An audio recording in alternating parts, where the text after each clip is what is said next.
Hello students, myself Neeru Gupta, Associate Professor, Department of Chemistry, Government MS College Bikaner. Students, आज हम अपने पिछले topic को ही कंटिन्यू करते हुए बीएससी पार्ट थर्ड के फर्स्ट पेपर की सेकेंड यूनिट का फर्स्ट चैप्टर मैग्नेटिक प्रॉपर्टीज़ जो हम पिछले 3 लेक्चर से पढ़ रहे हैं उसके अगले टॉपिक को आज डिस्कस करेंगे।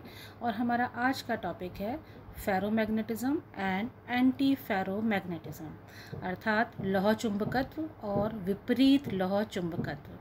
हमने 2 तरह के मैग्नेटिक बिहेवियर पहले पढ़े हैं, डायामैग्नेटिज्म और पैरामैग्नेटिज्म, यानी कि प्रतिचुंबकीयता और अनुचुंबकीयता। लेकिन इसके अलावा भी ट्रांजिशन मेटल कंपाउंड्स में, कॉम्प्लेक्सेस में 2 तरह के मैग्नेटिक बिहेवियर या चुंबकीय प्रवृत्तियाँ, चुंबकीय व्यवहार देखने को मिलते हैं। In addition to paramagnetic and diamagnetic substance, we also consider ferro and anti-ferromagnetic substance। जैसा मैंने आपसे अभी बताया कि अनुचुंबकीय और प्रतिचुंबकीय पदार्थों के अलावा हम 2 तरह के चुंबकीय व्यवहार, लौह चुंबकत्व और विपरीत लौह चुंबकत्व भी पदार्थों में देखते हैं। These substances show dependence on both temperature and field strength। इन पदार्थों पर ताप का और चुंबकीय क्षेत्र की प्रबलता पर, दोनों पर इनका निर्भरता होती है। And their main feature can be understood in terms of Curie और क्यूरी-वीज लॉ। इन्हें समझने के लिए हमें क्यूरी और क्यूरी-वीज नियम समझना ज़रूरी है। Magnetic susceptibility of a substance is dependent on temperature. हमने चुंबकीय प्रवृत्ति काफ़ी विस्तार से पढ़ी है और हम ये जानते हैं कि वो ताप पर निर्भर करती है।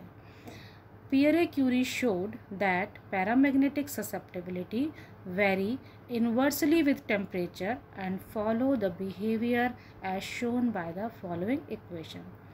पियरे क्यूरी जो साइंटिस्ट थे, उन्होंने ये बताया कि अनुचुंबकीय प्रवृत्ति, अगर ताप के साथ हम उसकी रिलेशनशिप देखें तो हम ये पाते हैं कि वो ताप के इन्वर्सली होती है या उसके व्युत्क्रमानुपाती होती है।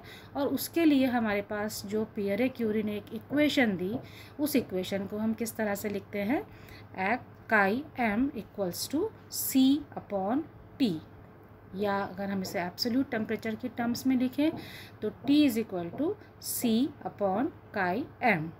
यहाँ T क्या है, परम ताप है। C is a constant characteristic of the substance, जिसे क्यूरी कांस्टेंट भी कहते हैं। और इस इक्वेशन को कहा गया क्यूरी लॉ या क्यूरी का नियम।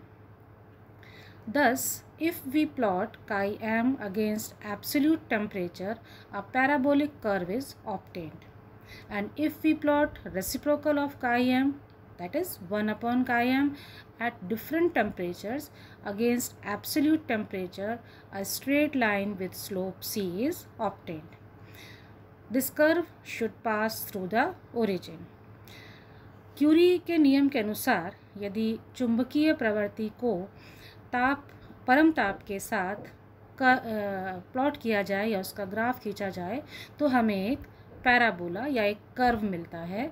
और यदि हम उसके व्युत्क्रम को परम ताप के विरुद्ध आलेखित करें तो हमें एक सीधी रेखा, एक स्ट्रेट लाइन प्राप्त होती है जिसका ढलान या स्लोप c के बराबर होता है। ये जो दोनों ग्राफ हैं वो आपको इस स्लाइड से क्लियर होंगे। 2 ग्राफ में पहला जो ग्राफ है वो है काई एम वर्सेस टी का, यानी कि काई एम को हमने परम ताप के साथ आलेखित किया है। और जो दूसरा ग्राफ है वो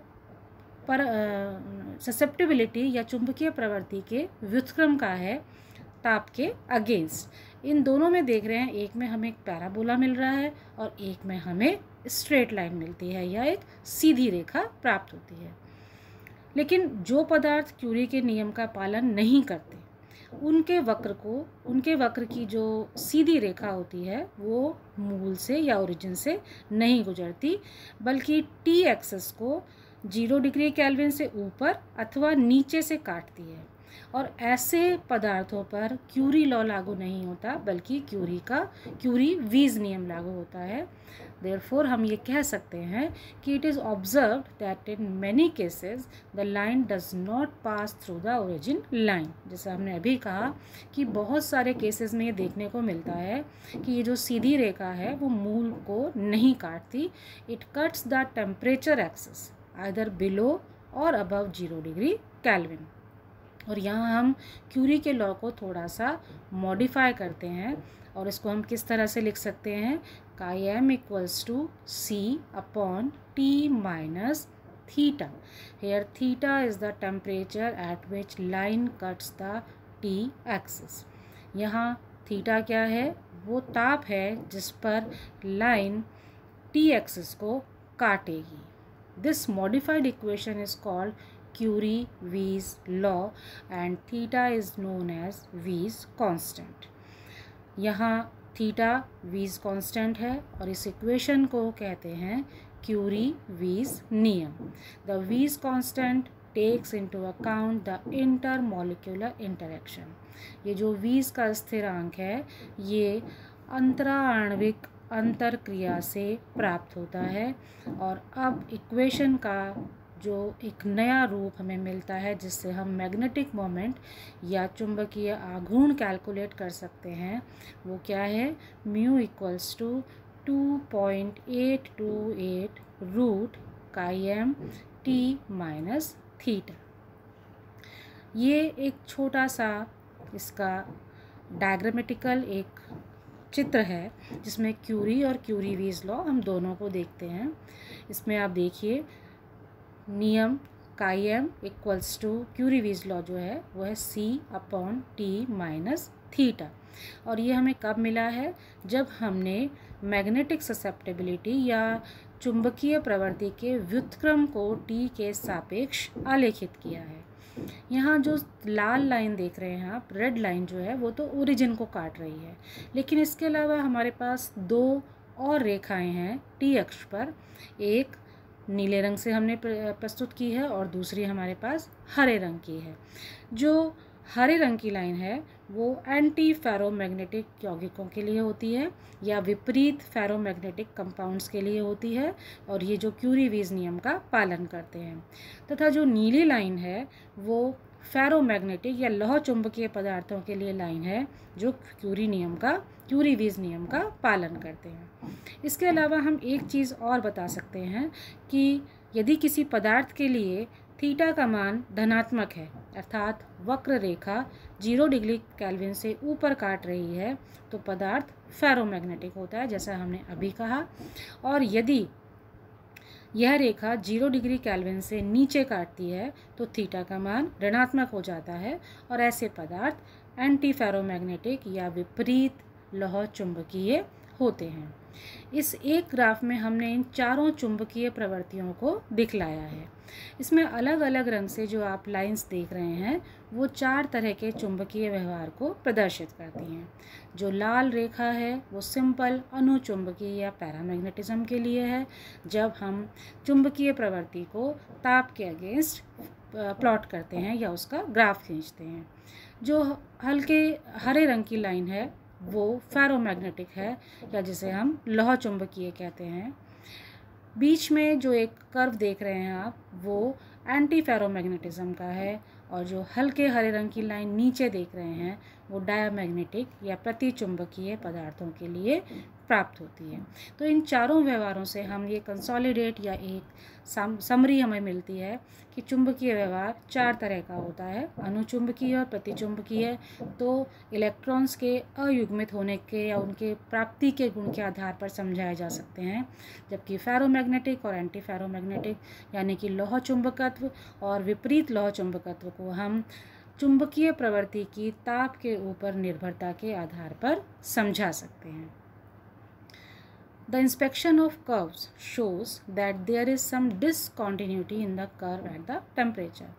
ये जो ऊपर हमने अभी स्लाइड में कर्व देखे हैं ये सब ताप पर आधारित हैं and this temperature is called Curie temperature. और इस ताप को कहा जाता है क्यूरी ताप, जिसे हम TC से डिनोट करते हैं या प्रदर्शित करते हैं। Above this temperature the ferromagnetic substance follow the Curie-Weiss law and exhibit simple paramagnetism। जैसा हमने अभी बताया कि इस ताप के ऊपर जितने भी लौह चुंबकीय पदार्थ हैं वो सब क्यूरी-वीज नियम का पालन करते हैं।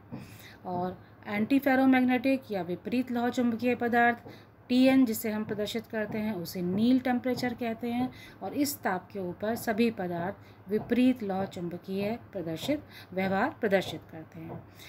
ये एक छोटा सा पैरेलल अलाइनमेंट हमने फेरोमैग्नेटिक सब्सटेंस को समझने के लिए यहाँ पर रखा है। यहाँ आप देख रहे हैं कि फेरोमैग्नेटिक कंपाउंड्स में पैरेलल अलाइनमेंट होता है, यानी कि इलेक्ट्रॉन्स की स्पिन समानांतर होती है, और इससे एक नेट मैग्नेटाइजेशन या एक कुल चुंबकत्व मैग्नेटिक फील्ड की अनुपस्थिति में भी हमें प्राप्त होता है। और इस तरह का व्यवहार हमें किस में देखने को मिलता है? ज़्यादातर आयरन, निकल, कोबाल्ट और बहुत सारे इनके जो अलॉयज़ हैं उनमें हमें ये लौह चुंबकीय या लौह चुंबकत्व व्यवहार देखने को मिलता है। इस तरह के पदार्थों में दो कैरेक्टरिस्टिक्स होती हैं, दो खास विशेषताएं होती हैं। पहली, इनमें स्पॉन्टेनियस मैग्नेटाइजेशन होता है, यानी कि इसमें तात्क्षणिक चुंबकत्व उपस्थित होता है, और दूसरा मैग्नेटिक ऑर्डरिंग टेम्परेचर होता है। ताप के साथ इनकी चुंबकीयता या इनका चुंबकत्व प्रभावित होता है या उसके अनुसार होता है। इस डायग्राम में हम चारों तरह के चुंबकत्व को कंपेयर कर सकते हैं। यहाँ जो एरोज़ हैं वो आप देखेंगे कि चारों ही डायग्राम्स में, चार जो हमने अलग अलग ब्लॉक्स में इलेक्ट्रॉन्स का अलाइनमेंट दिखाया है, स्पिन्स का अलाइनमेंट दिखाया है, उससे हमें इन व्यवहार को समझने में काफ़ी आसानी होगी। पहले आप देखिए पैरामैग्नेटिक या अनुचुंबकीय पदार्थ, जिनमें जो इलेक्ट्रॉन्स का स्पिन आप देख रहे हैं वो बहुत रैंडम है, चारों तरफ से बिखरा हुआ है, कोई किसी दिशा में है और कोई किसी दिशा में है।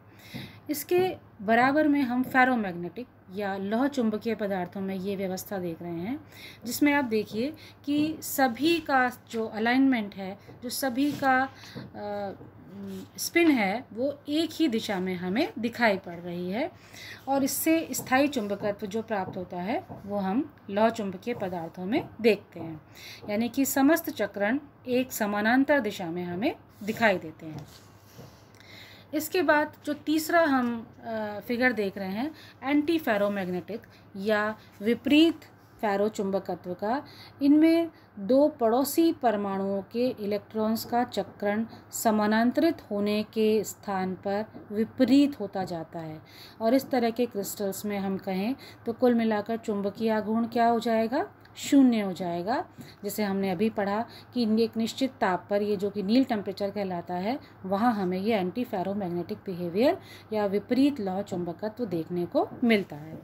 और जो सबसे आखिरी है वो है फेरीमैग्नेटिक या फेरी चुंबकत्व। ये मैग्नेटिज्म और एंटी फेरोमैग्नेटिज्म के बीच की स्थिति है, यानी कि लौह चुंबकीय और विपरीत लौह चुंबकीय के मध्य एक और स्थिति होती है जिसे हम फेरी चुंबकत्व कहते हैं। इसमें विपरीत चुंबकीय आघूर्ण एक दूसरे को कुछ सीमा तक तो नष्ट कर देते हैं, लेकिन पूर्ण रूप से नहीं करते। कुल मिलाकर इनका चुंबकीय आघूर्ण होता है, पाया जाता है, और ये हम इन चारों से एक निष्कर्ष निकाल सकते हैं कि यदि परमाणुओं में अयुग्मित इलेक्ट्रॉन हो तो उनमें अधिकांश तत्वों में अनुचुंबकत्व पाया जाता है, और कुछ कंपाउंड्स में, कुछ परमाणुओं में फेरोमैग्नेटिज्म या लौह चुंबकत्व पाया जा सकता है। जो हमने अभी बात की कि एंटी फेरीमैग्नेटिक सब्सटेंसेस क्या होते हैं, जैसा हमने अभी ऊपर डायग्राम में भी देखा कि जिसमें चुंबकीय आघूर्ण में पैरेलल और एंटी पैरेलल डायरेक्शन में स्पिन होती है, और एक अनइक्वल नंबर होता है जिससे कि हमें नेट मैग्नेटिक मोमेंट या कुल चुंबकीय आघूर्ण प्राप्त होता है। इसमें एक छोटी सी चीज़ हम चाहें तो आगे जोड़ सकते हैं कि किसी भी पदार्थ में अनुचुंबकत्व के लिए आवश्यक शर्त क्या है कि उसमें अनपेयर्ड इलेक्ट्रॉन या अयुग्मित इलेक्ट्रॉन उपस्थित हों, और किसी पदार्थ में यदि लौह चुंबकत्व हो तो उसके लिए अयुग्मित इलेक्ट्रॉन्स के अलावा क्या जरूरी है? सबसे पहली चीज़ कि वहाँ पर इलेक्ट्रॉन्स का अंतर परिवर्तन या एक्सचेंज इंटीग्रल होना ज़रूरी है। इसके अलावा परमाणु बहुत ज़्यादा एक दूसरे से दूर भी नहीं होने चाहिए, उनका जो एनर्जी बैंड है वो भी सकरा होना चाहिए।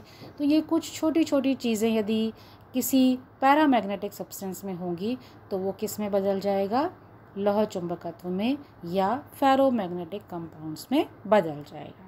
सो आज के इस टॉपिक में हमने दो तरह के बिहेवियर, फेरोमैग्नेटिज्म, एंटी फेरोमैग्नेटिज्म, इसके अलावा एक फेरीमैग्नेटिज्म तथा क्यूरी और क्यूरी-वीज लॉ के बारे में बात की। नेक्स्ट रन पे हम कुछ एप्लीकेशंस और इसमें कंटिन्यू करेंगे। And till then thanks.